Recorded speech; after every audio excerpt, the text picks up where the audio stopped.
capítulo 3, verso 21 al 26. Pero ahora, aparte de la ley, se ha manifestado la justicia de Dios, testificada por la ley y por los profetas, la justicia de Dios por medio de la fe en Jesucristo, para todos los que creen en Él, porque no hay diferencia. Por cuanto todos pecaron y están destituidos de la gloria de Dios, siendo justificados gratuitamente por su gracia, mediante la redención que es en Cristo Jesús, a quien Dios puso como propiciación por medio de la fe en su sangre, para manifestar su justicia, a causa de haber pasado por alto en su paciencia los pecados pasados, con la mira de manifestar en este tiempo su justicia, a fin de que Él sea el justo y el que justifica al que es de la fe de Jesús. Hemos pasado algunas semanas estudiando la palabra de Dios aquí en el libro de Romanos y hemos estado mirando una descripción que ha estado haciendo el apóstol Pablo acerca de los hombres, de todos los seres humanos. Que el apóstol Pablo ha hecho una descripción muy dura, podemos decir hasta cierto punto pesimista, de la condición de los seres humanos. Pero aquí en este pasaje que acabamos de leer y que vamos a comenzar a estudiar en esta mañana, el apóstol Pablo empieza a hablar ya de otra manera. Podemos decir de alguna manera como si empieza a salir el sol. El apóstol Pablo empieza a dar la buena nueva de salvación. Y es muy grande el contraste de lo que hemos venido estudiando. Va a ser muy grande el contraste, que de hecho es bueno recordar una y otra vez lo que estudiamos durante todas estas semanas, porque yo siempre lo he dicho y es mi convicción que no hay manera de que nosotros podamos conocer bien el Evangelio de nuestro Señor Jesucristo y su obra maravillosa de redención que hizo en todos nosotros si no conocemos la razón real por la cual hubo la necesidad de pagar ese precio tan grande. Entonces la manera que nosotros lo podemos conocer es precisamente conociendo eso, nuestra condición, nuestra situación en la que nosotros nos encontrábamos cuando estábamos sin Cristo. Y que es la misma condición, hermanos, en la que se encuentra mucha gente en este tiempo, muchas personas. Y que muchos de ellos son nuestros familiares. Son tus hijos, son mis hijos, son nuestros hermanos, los que tienen a sus padres. Y de ahí nos vamos extendiendo en las personas que nos rodean y que se encuentran en esa misma situación en la que nosotros nos encontrábamos también. Entonces era necesario que el apóstol Pablo hablara de esta situación por amor, así como es necesario que nosotros también hablemos de esta misma situación por amor a las almas. Entonces el apóstol Pablo aquí en el verso 21, cuando menciona estas palabras y dice, pero ahora. Estas dos simples palabras nos hablan de un cambio completo de lo que él estaba hablando. El asunto no se queda aquí, dice. Hemos hablado de la condición triste, fatal, terrible de todos los seres humanos por causa del pecado, que todos están bajo condenación, que todos están bajo la ira de Dios. Pero al hablar estas palabras y decir, pero ahora. Entonces aquí estas dos palabras nos introducen a este gran tema, hermanos, de la justicia de Dios. Al leer estos versículos, al terminar este capítulo hasta el verso 31, nos vamos a encontrar mucho con esta palabra, la justicia de Dios.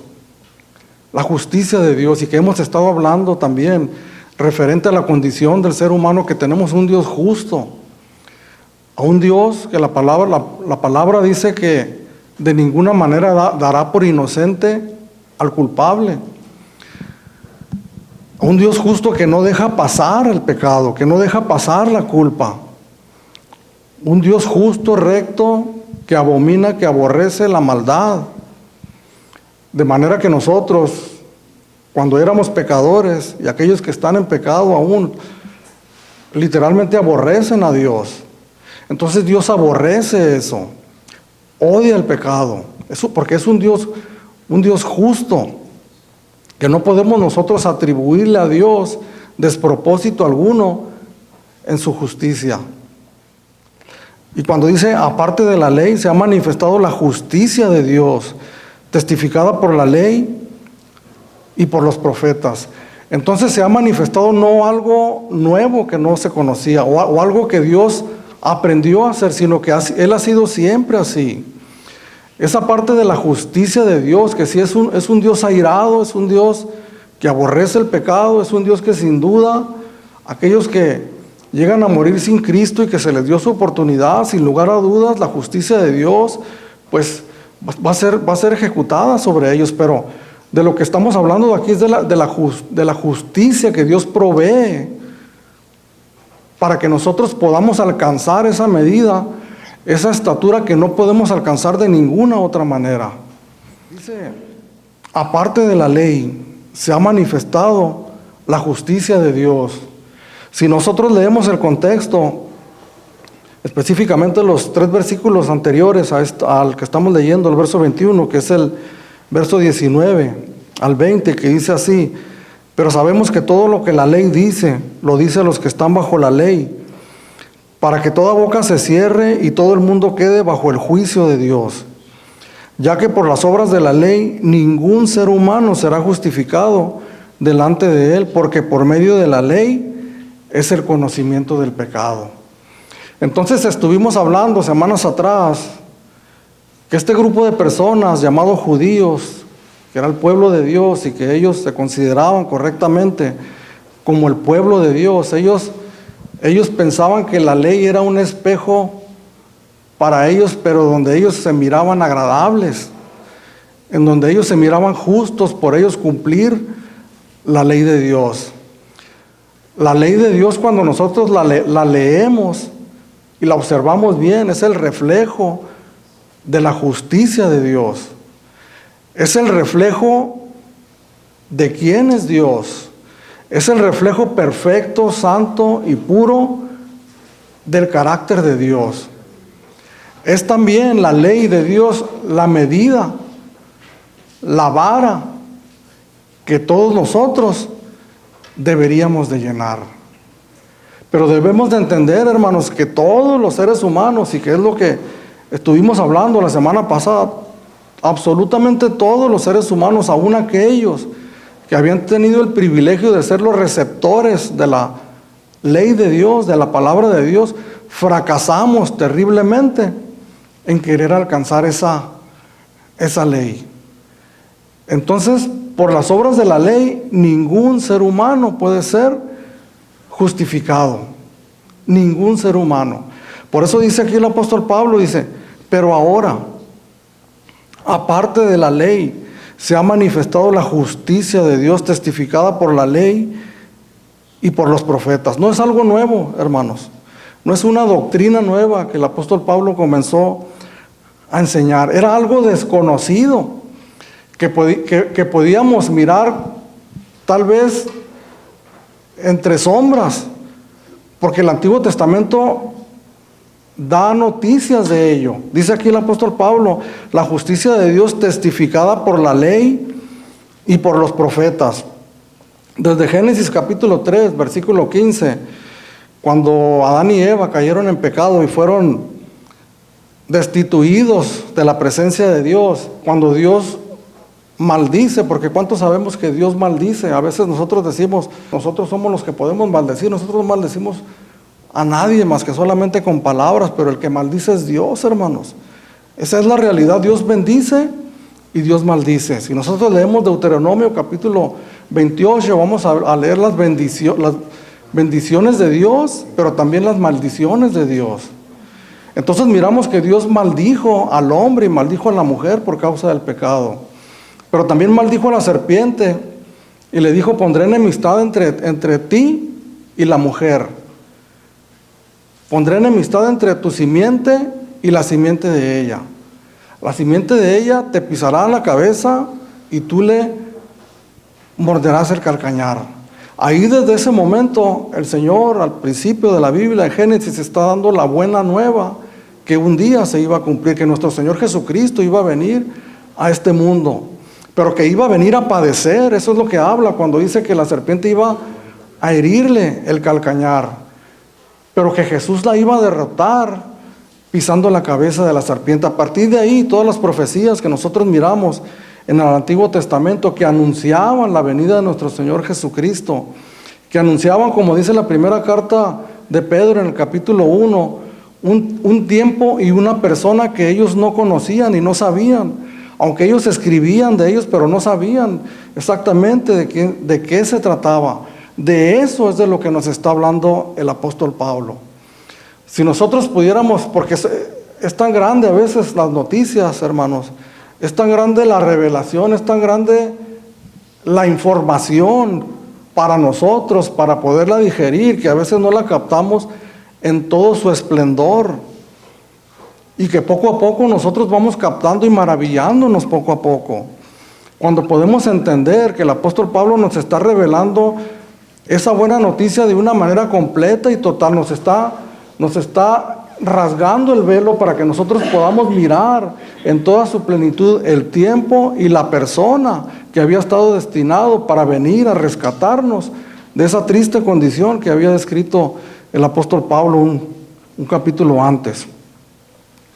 Entonces la ley y los profetas dieron testimonio, textos específicos de la Escritura como Isaías 53, que si lo ha leído usted, únicamente lo que le falta es poner el nombre de Jesús, pero lo describe de una manera que no nos cabe la menor duda, que está hablando de la persona de nuestro Señor Jesucristo. Entonces, aparte de esa ley, se ha manifestado la justicia de Dios en la persona de nuestro Señor y Salvador Jesucristo. La justicia de Dios por medio de la fe en Jesucristo, para que todos los que creen en Él, porque no hay diferencia. ¿Cuál era la diferencia entre aquel tiempo en el antiguo pacto? Que los hombres se enfocaban a tratar de llenar esa estatura y que algunos consideraban que la llenaban, lo que la ley marcaba, y lo que nos está presentando el apóstol Pablo ahora. Pues que no tenemos ya nosotros que llenar ese parámetro. Tenemos que hacer un paréntesis aquí y decir que el apóstol Pablo no está desechando la ley, no está diciendo la ley ya no nos sirve para nada. El Señor Jesucristo mismo dijo: yo no vine para abrogar la ley, sino vine para cumplir la ley. Sino que sabemos nosotros, el Señor sabe, el apóstol Pablo sabía por la revelación del Espíritu Santo, por la revelación de Dios, que no podemos nosotros llenar esa estatura de la ley. Entonces ahora lo que nosotros estamos viviendo es que simplemente tenemos nosotros que creer en esa justicia que Dios ha provisto para nosotros, pero que no es algo que comenzó a partir de que vino nuestro Señor Jesucristo y se comenzó a predicar el Evangelio, porque conforme vayamos estudiando la palabra de Dios aquí en Romanos, cuando lleguemos al capítulo 4 de Romanos, vamos a mirar la fe de un hombre llamado Abraham, que se le conoce como el padre de la fe, quien creyó a Dios y le fue contado por justicia mucho antes de que fuera dictada la ley de Dios. Pero nosotros tenemos algo que saber en este momento, que tal vez ya lo sepamos. Tenemos que recordar y tenemos que reafirmar esto, que nosotros tenemos que creer y que tener fe verdaderamente en lo que Cristo hizo en la cruz del Calvario por cada uno de nosotros. Hay una escritura en Santiago, creo que es el capítulo 4, donde hace una pregunta a Santiago y dice: ¿crees que Dios es uno? Luego dice: haces bien, porque los demonios también creen y tiemblan. Porque tenemos que hacer una distinción, ¿verdad? Es algo que constantemente tenemos que estar recordando.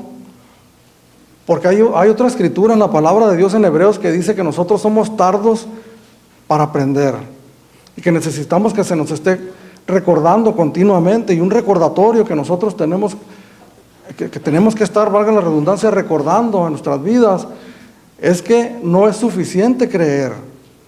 Si yo en esta mañana dijera cuántos creemos en Dios, pues sin duda alguna que todos levantaríamos la mano. Por algo estamos aquí en la iglesia. Si saliéramos a la calle a preguntar cuántos creen en Dios, pues todos asentirían, ¿verdad? Y dijeran: creo en Dios.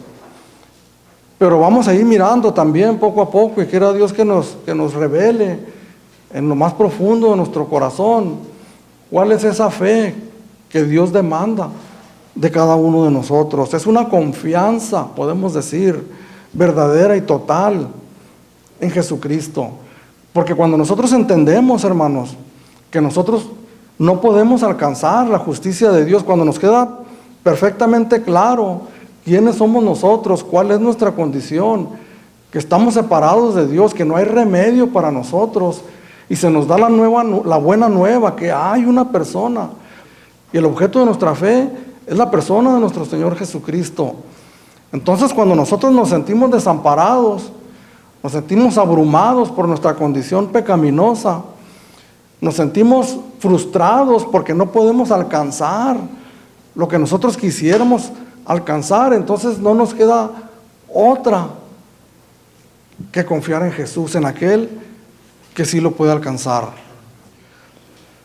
La justicia de Dios por medio de la fe en Jesucristo para todos los que creen en Él, porque no hay diferencia.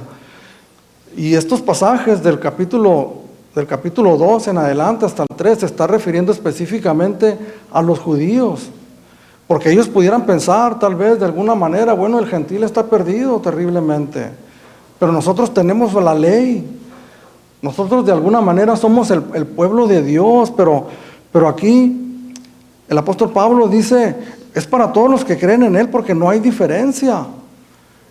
Entonces Dios no hace acepción de personas, no hay diferencia. Aquellos que puedan creer que tienen alguna justicia personal, propia, no hay diferencia. Todos pecamos y la única manera es que todos creamos en Cristo Jesús como Señor y como Salvador. Por cuanto todos pecaron y están destituidos de la gloria de Dios, siendo justificados gratuitamente por su gracia, mediante la redención que es en Cristo Jesús.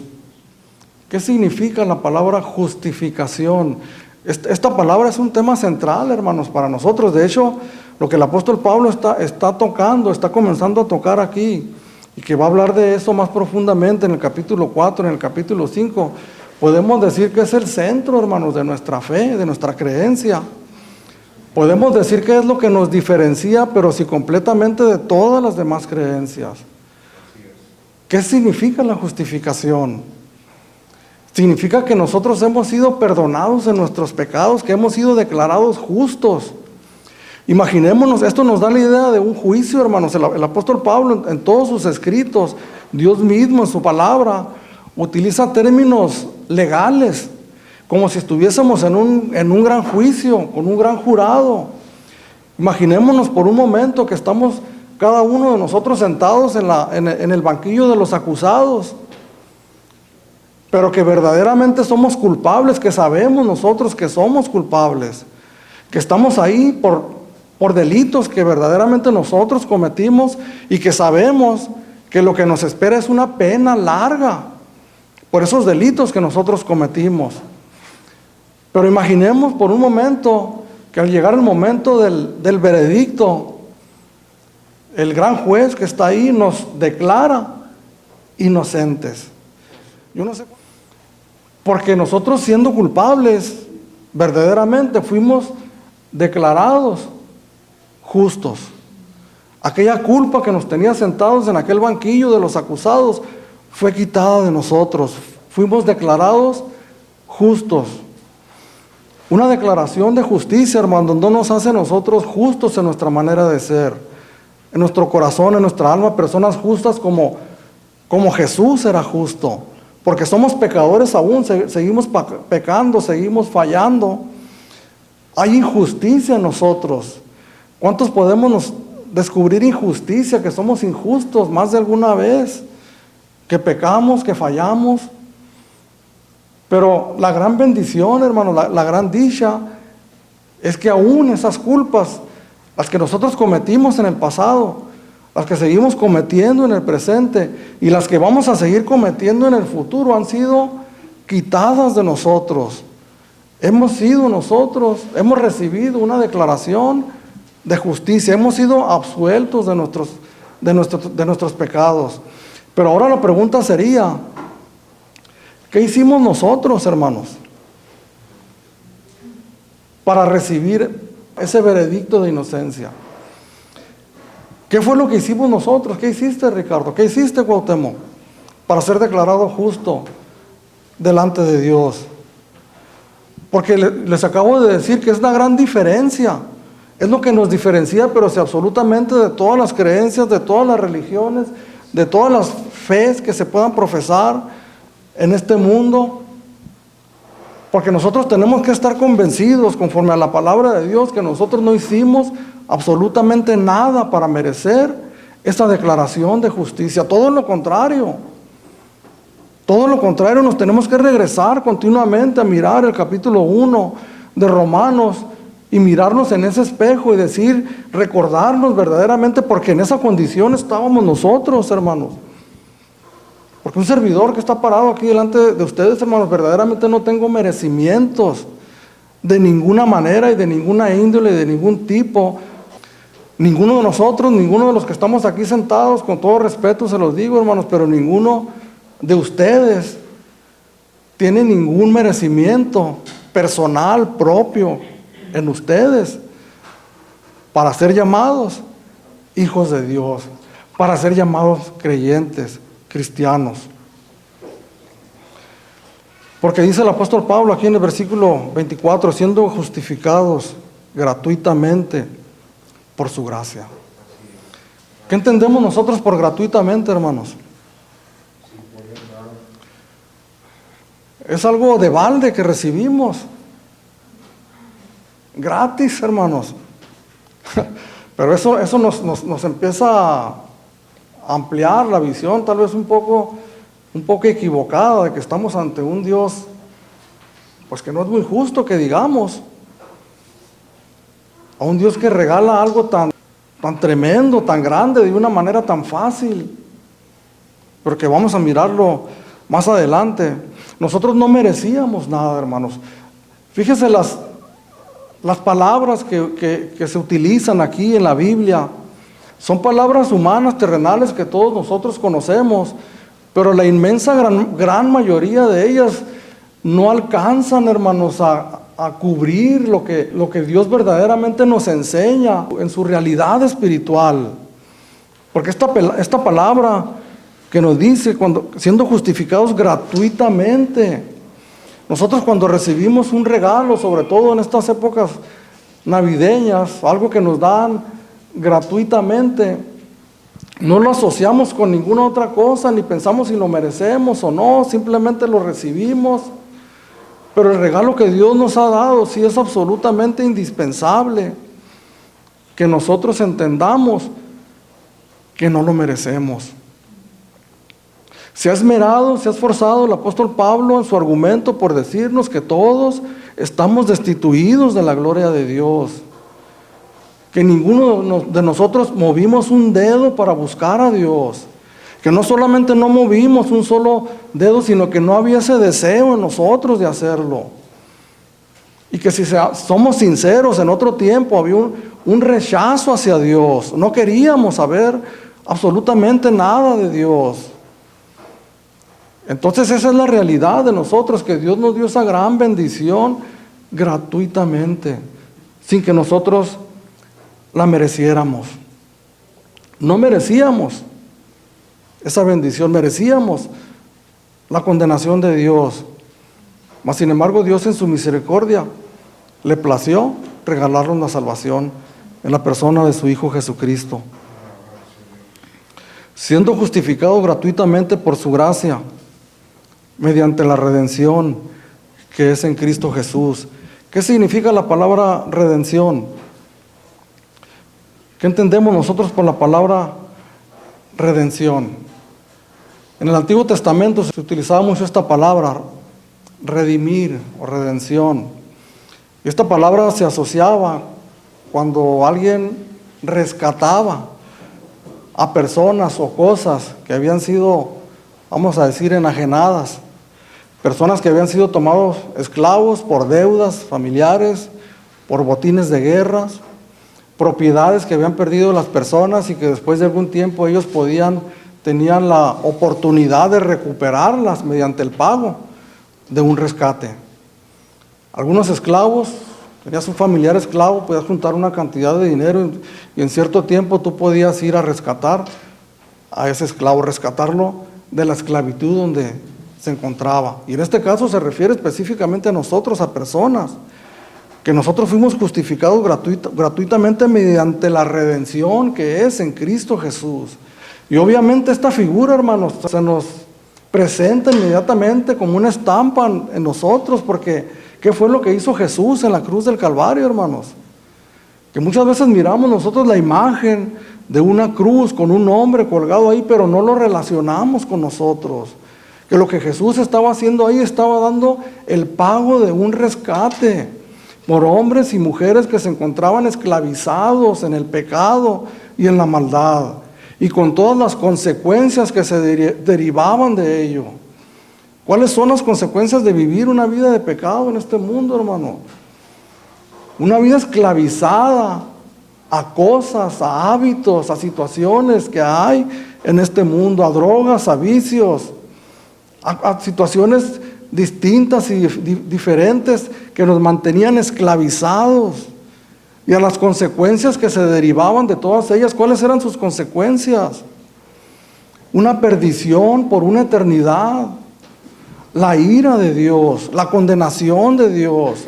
Recordemos que a partir del verso 18 el apóstol Pablo nos habla de un tema también que no es muy enseñado en la iglesia. En el verso 18 del capítulo 1 dice: porque la ira de Dios se revela desde el cielo contra toda impiedad e injusticia de los hombres que detienen con injusticia la verdad. En Efesios capítulo 2, versículo 3, en las últimas palabras de este versículo, dice el apóstol Pablo que todos nosotros éramos por naturaleza hijos de ira, lo mismo que los demás. Nosotros, nuestro destino era una perdición eterna, pues de eso nos rescató Dios. Fuimos rescatados mediante el pago. ¿Y cuál fue el pago que Jesús dio por nosotros? Fue su vida preciosa, su sangre preciosa. Cuando dice la palabra de Dios que menciona la sangre de Jesucristo, no es el líquido, ¿verdad?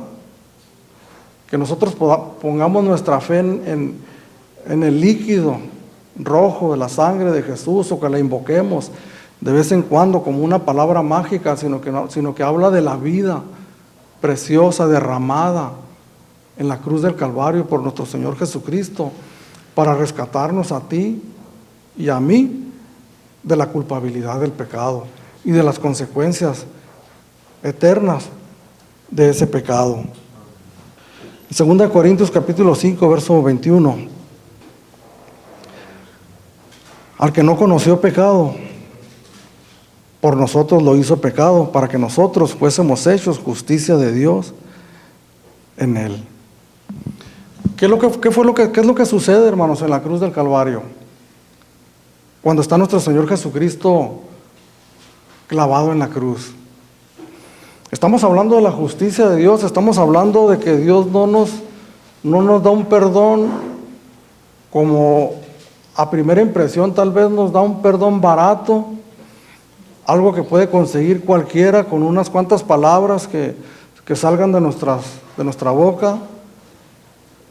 No es algo que nosotros porque si lo entendemos así, es algo que nosotros no vamos a valorar. Entonces tenemos que entender qué fue lo que sucedió en la cruz del Calvario. Le repito una vez más el texto de 2 Corintios, capítulo 5, verso 21. Al que no conoció pecado, por nosotros lo hizo pecado, para que nosotros fuésemos hechos justicia de Dios en él, para que nuestros pecados fuesen perdonados. Quiere decir, hermanos, que Jesús, algo tan sencillo como que Jesús clavado en la cruz del Calvario, estando ahí clavado en la cruz del Calvario, el Señor Jesucristo llevó nuestros pecados. Que nuestros pecados Todos nuestros pecados que nosotros cometimos fueron puestos en la persona de nuestro Señor Jesucristo y recibieron el pago justo que deberían de haber recibido. Que nuestros pecados recibieron la paga que justamente deberían de haber recibido. Solamente que no la recibimos, nosotros lo recibió nuestro Señor Jesucristo, el justo por los injustos, nuestra culpabilidad. Por eso dice la palabra de Dios, Juan el Bautista, cuando miró a Jesús, le dice: he ahí el Cordero de Dios que quita el pecado del mundo. ¿Cómo es que nosotros podemos caminar, hermanos, por este mundo con la cabeza en alto, una vez que nosotros hemos sido justificados, perdonados por Dios? ¿Cómo es que nosotros podemos vivir una vida digna así, pecando y fallando ocasionalmente o continuamente, pero en esa obra maravillosa de Dios también, que vamos a mirar a su debido tiempo, que es la santificación, que no debemos de separar? Porque la justificación es algo que sucede instantáneamente cuando nosotros llegamos arrepentidos delante de Dios.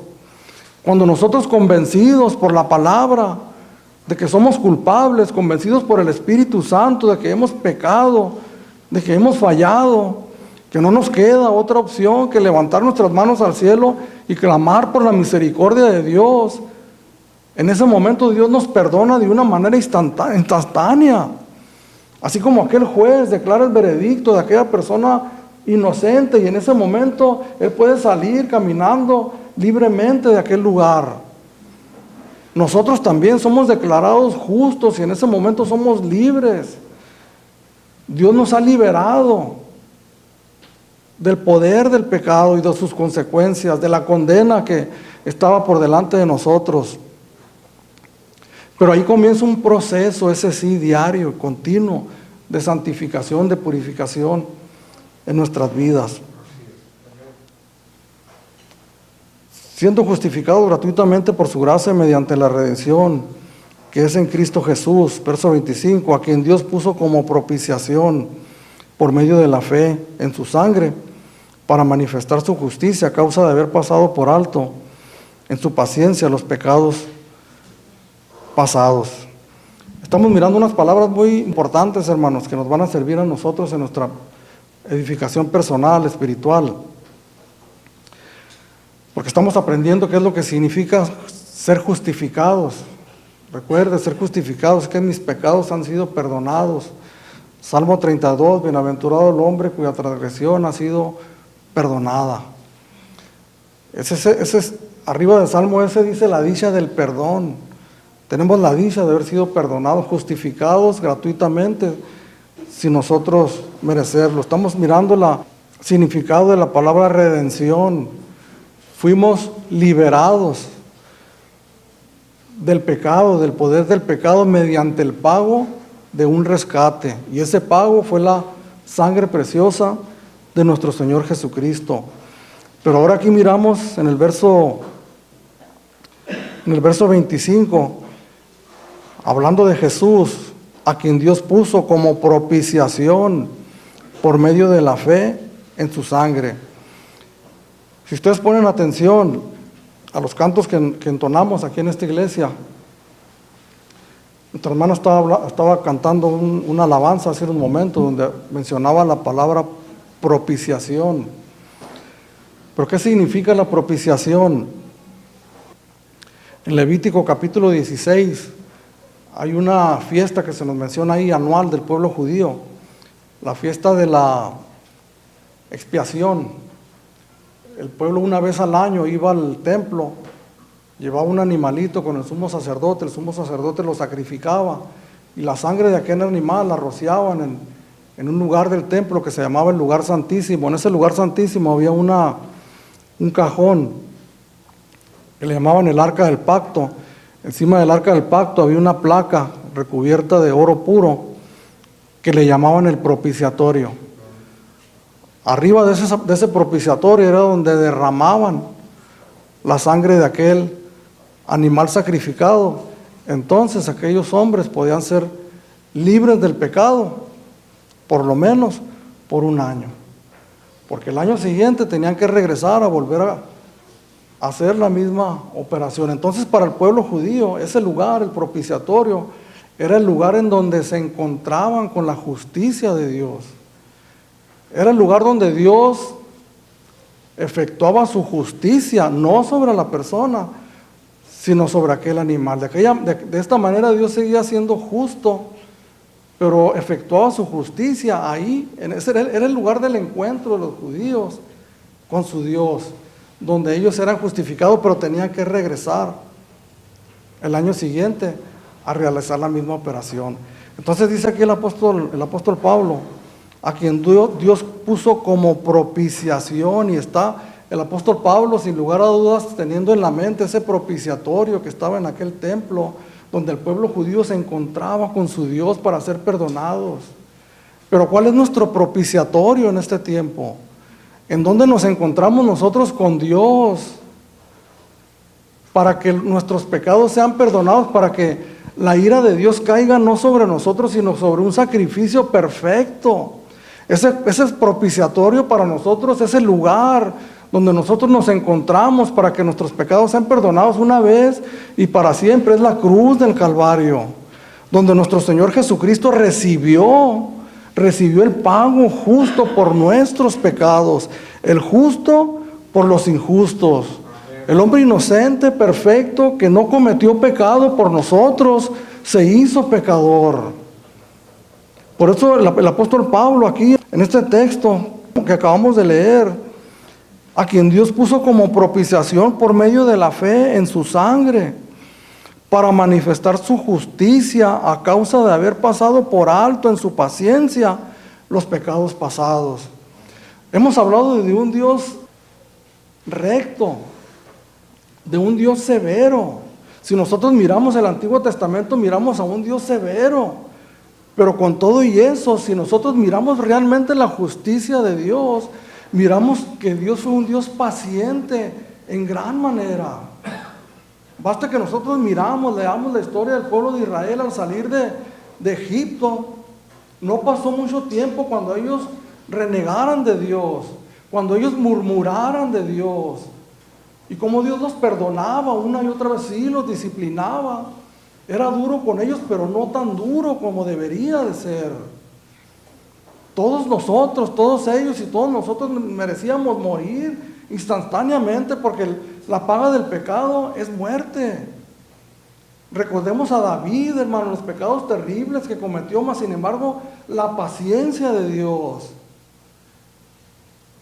Miremos a Noé, a los héroes de la fe, a Abraham, el padre de la fe, las cosas que cometieron, pero vemos la paciencia de Dios. ¿Por qué Dios fue paciente con ellos, hermanos? En una ocasión me preguntaban, ¿qué pasó con aquellos hombres? ¿Ellos no fueron salvos? ¿O qué fue lo que pasó? Porque no conocían a Jesús. Pero el apóstol Pablo nos dice aquí, en este versículo 25, que Dios puso a Jesucristo como propiciación por medio de la fe para manifestar su justicia a causa de haber pasado por alto en su paciencia los pecados pasados. Dios es justo, hermanos, y de ninguna manera dará por inocente al culpable. Pero Dios sabía desde la eternidad, tenía un plan eterno maravilloso, que un día iba a enviar a su Hijo Jesucristo a morir por todos nuestros pecados pasados, presentes y futuros, los pecados de toda la humanidad que en otro tiempo pusieron su fe en Dios, como Abraham, como Moisés, como Noé, como los profetas que no conocieron a Jesús, pero que pusieron su fe en Él. Como el sacrificio de nuestro Señor Jesucristo pagó, hermanos, pagó por los pecados de todos ellos y de todos nosotros. Y a causa de haber pasado por alto en su paciencia los pecados pasados, con la mira de manifestar en este tiempo su justicia, a fin de que Él sea el justo y el que justifica al que es de la fe de Jesús.